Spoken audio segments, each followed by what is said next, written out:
Hi guys, what's going on? It's Ben here. I'm back again today doing another video, and the subject of today's video is going to be continuing the Rise and Fall series. I've been working through it, and today I'm going to be looking at the rise and fall of the Al Horford, Paul Millsap Atlanta Hawks.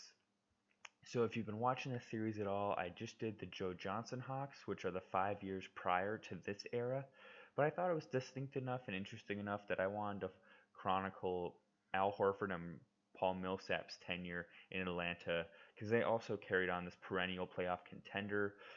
Um, and if you don't know why I'm making this series or what it's all about, it is a series trying to examine like why a specific contender became a perennial contender, or like what they were like when they were a contender, and then what their downfall was if there was a downfall, so to speak. Because I say so to speak because like in the last one, the Hawks continued to be a playoff contender even after Joe Johnson left. But in a lot of these cases, it'll be that the team kind of deteriorates by the end of the video in the years that I examine. So in this case, we'll be looking at the Atlanta Hawks from 2012 to 17. Now for reference for you guys, if you look at the stats here, on top you have basic stats, and then below you'll have regular season stats on the left, playoff stats on the right. I've highlighted games played, minutes per game, field goal attempts and percentage, same with three-pointers and free throws, rebounds, assists, steals, blocks, points. So this first year is the year that they didn't actually have Paul Millsap yet, but they still had Josh Smith. Joe Johnson had left for Brooklyn in a trade. They basically got Deshaun Stevenson back for him, as you'll see on the bottom. Deshaun Stevenson was playing for this team at the time. He wasn't really a very impactful player while he was on Atlanta, honestly. He was just a good, like, seventh man who played good wing defense. Uh, but this team had brought in some new additions after Johnson left, like Kyle Korver, Lou Williams, Devin Harris, to kind of be the spark plugs for this team. Their defensive rating pretty good. Their offensive rating middle of the pack. You had Horford, Smith, Teague, Williams, or excuse me, Korver all be pretty healthy, and then you had Lou Williams, who was supposed to be a really big factor on this team, miss a lot of time. And I think that's actually a big reason why this team's record wasn't very impressive this year, is because they were looking to him to really be like their major offensive replacement for Joe Johnson, and he missed quite a bit of time. If you look in the right side as to like why they really didn't succeed in the playoffs as far as like any statistical drop-offs or anything, they didn't have Lou Williams for the playoffs, so that was a big impact. So they had to really overplay Devin Harris, I would say. He played almost 38 minutes per game, which is too much for Devin Harris, and he shot under 37% from the field for the playoffs, the first round specifically. So that really hurt them, I think. Besides that, you had efficiency drop-offs from basically every major contributor, such as Horford, Teague, Smith, and Korver. They all dropped from their regular season efficiencies. Yeah, and I think if you really want to dive into why that occurs, it's because Indiana played a really good defense. They had really long, good wings like um, Paul George, and they didn't really have much of Danny Granger at this point because I think he was out injured. But Lance Stevenson, even though he wasn't long and rangy, he was still a really intense, good defender. So guys like Kyle Korver are going to struggle to get their shots off as much. Same sort of thing with Devin Harris on the wing, who is being guarded by Lance Stevenson in this series. He's going to struggle notably more. And you'll see like Jeff Teague, he really dropped off in this series, 45% to 33% from the field. I'd say he was like the most notable drop off for this team and really why they struggled. And um, I think ultimately too, this team really missed having that offensive creation from Lou Williams because they didn't really have like that guy who can just get his own shot if need be. Moving on to the next season, you get basically a very similar team, except just basically trade out Josh Smith for Paul Millsap, who was honestly similar kind of guy, like an undersized power forward who would give you between 15 to 18 points a game and good defense. Al Horford wasn't nearly as springy and as athletic, but he filled basically the void of Josh Smith leaving. Um, and a big detriment to this team this season was that Al Horford missed over 50 games. And I think, if you have Al Horford healthy for this year, things look really differently, because if you even look at the games he played, he was having actually his best statistical season he's ever had. He 57% from the field, 8 rebounds a game, and basically 19 points. So I think this team would have looked a lot different if he would have not missed those other 50 games. Besides that, you have pretty standard performances. Lou Williams, again, was supposed to be a bigger factor on this team than he was. He was supposed to be the isolation guy who can get a bucket if you just need somebody to create their own offense and score off the dribble.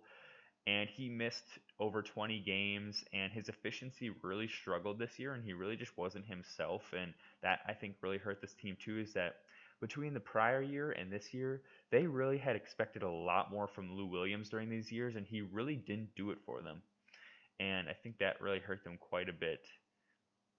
He had some good supporting pieces like Damari Carroll and Elton Brand on this team.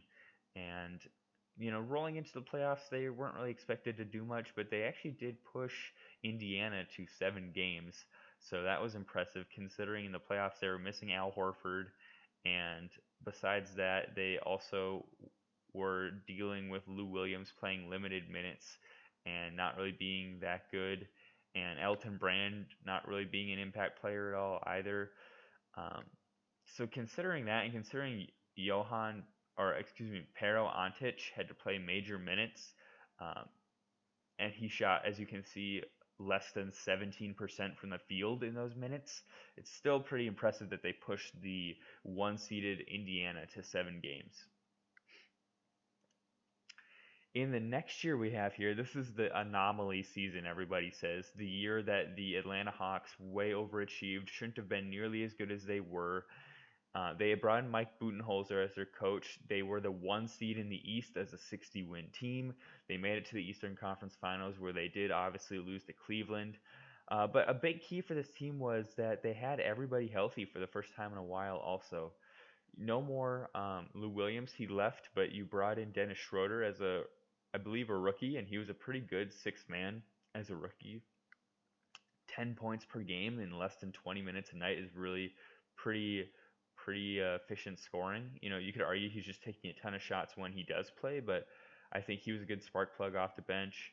Along with that, you basically have your 5 starters, as you can see in the top right of the screen. They all played 70 or more games, so their main guys were healthy, and that's key to any team being successful. And Budenholzer really led them to a very much Spurs-like system on offense of like everybody touches the ball, everybody gets a chance to score. You'll see the shot distribution was pretty even. Millsap with about 13 a game, Horford 13 a game, Teague 12, Carroll 9, Korver 8, Schroeder 9. Pretty even shot distribution. Nobody stood out really statistically. This team did have 4 All-Stars though, and Kyle Korver, I guess he did stick out statistically in that he had a great efficiency season, shooting 49% from the field and 49% from 3, which is pretty unheard of and really cool for him. And in the playoffs, they got past the first 2 rounds easy enough. I believe they played, I'm trying to think here who they had played in the first round. In the second round, I know they played the Wizards, and they handled them just fine in 6 games, I believe, because they beat the Wizards basically just because the Wizards had John Wall and Bradley Beal, and the Hawks just had a couple more pieces than that. They had, Horford, Millsap, Teague, and Korver, and that's 4 beats too as far as impact players. And in the first round, I'm struggling to remember who they played, but it was like an 8 seed who was like a 500 team. And it wasn't Indiana because they missed the first round this season, but it was somebody who had like the same record as Indiana, and it's annoying me that I can't remember, but oh well. But yeah, this team, if you want to look at why they failed in the playoffs versus the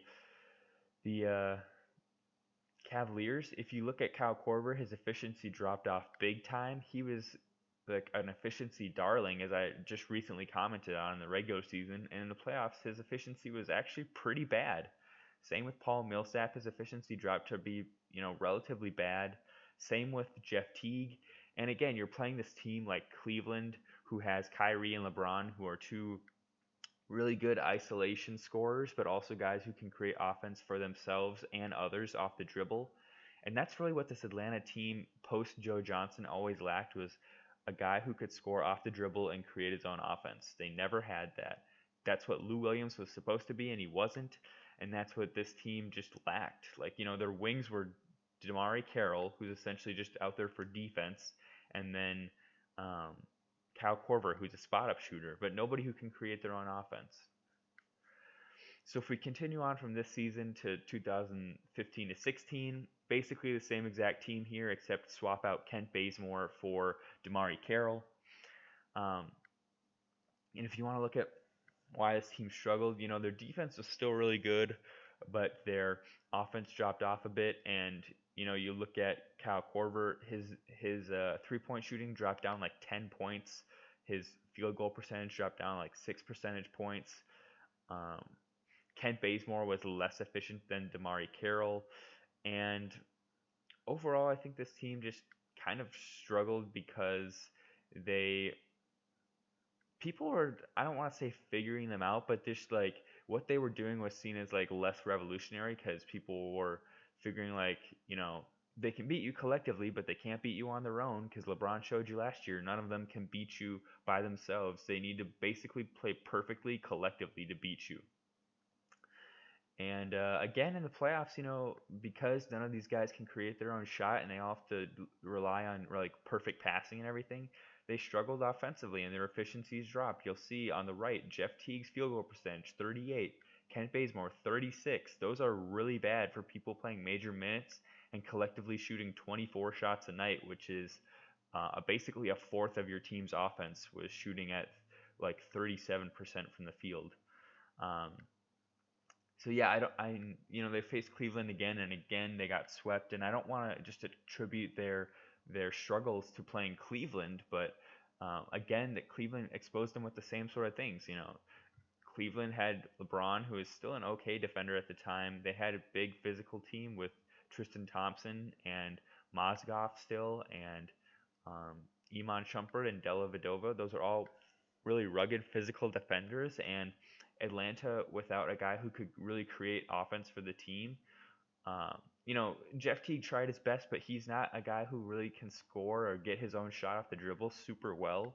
So asking him to be like the engine of an offense is a lot to ask of him. And so yeah, I think that's really just a major pitfall here, is that Atlanta didn't have this one guy who, like what Joe Johnson was doing previously, can just create your offense.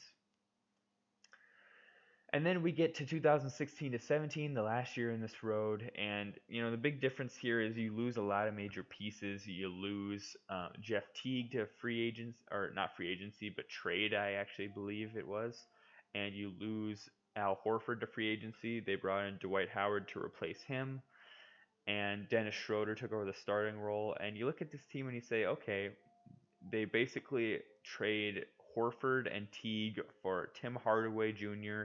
and Dwight Howard. That's an okay trade.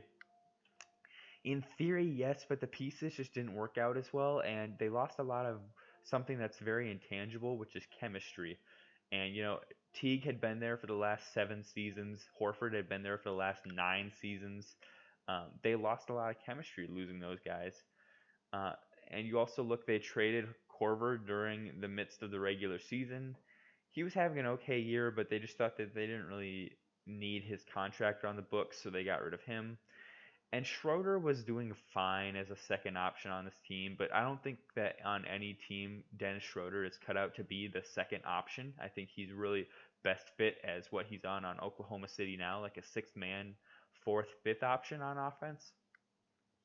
And you'll see, losing both Teague and Horford, this team struggled quite a bit offensively and continued to plummet. Dwight Howard was not what he used to be on offense. This is a guy who took 8 shots a night when he was here. His efficiency was great, 63% from the field, but he was basically turning into his rim runner self by this point, just getting rebounds, putbacks, and alley oops, and that's all he did. 13 points, 13 boards, that's good, but again, really limited offensively for him. Besides that, Tim Hardaway Jr. was really expected to be a lot for this team, and he was okay, but I just wasn't really sold on him. And you'll see in the playoffs his efficiency dropped way down from around 45 to 46% down to 33% from the field, and you basically were just asking a ton out of guys such as Schroeder and Hardaway, who were really their niche is as a sixth man and like a fourth or fifth option on a good team, and they were asked to be like the second and third option on this team. Beyond that, Dwight Howard struggled mightily in the playoffs. His efficiency dropped from 63% from the field to 50, as you can see on the right. Same with Bazemore, it dropped down as far as efficiency. Only about 2 percentage points. Um, Ilyasova down 6 percentage points from the field and a lot from three as well. And Taurean Prince was actually forced into a starting role in this series, I believe, because Tabu Cephalosha wasn't really available. So Taurean Prince, who apparently is now called Taurean Waller Prince, was forced to play a lot of minutes. But there you have it, guys. That's my wrap up of this Atlanta Hawks tenure and era of Al Horford and Paul Millsap. I think if I had to sum it up in a few key points, it would be really good defense, sharing the ball, and good shot distribution on offense for the most part, but just a lack of somebody who can create shots for others really hampering this team. And they honestly really missed Joe Johnson, I feel like if they would have brought in Millsap for Josh Smith but kept Joe Johnson, this team would have then been ready to go, but they just couldn't balance the salaries very well, with Joe Johnson making like something like 25 million, I believe. But there you have it, guys. If you enjoyed the video, go out and check some of the other videos in the Rise and Fall series, and I'll be back with more soon. Have a good day. Bye.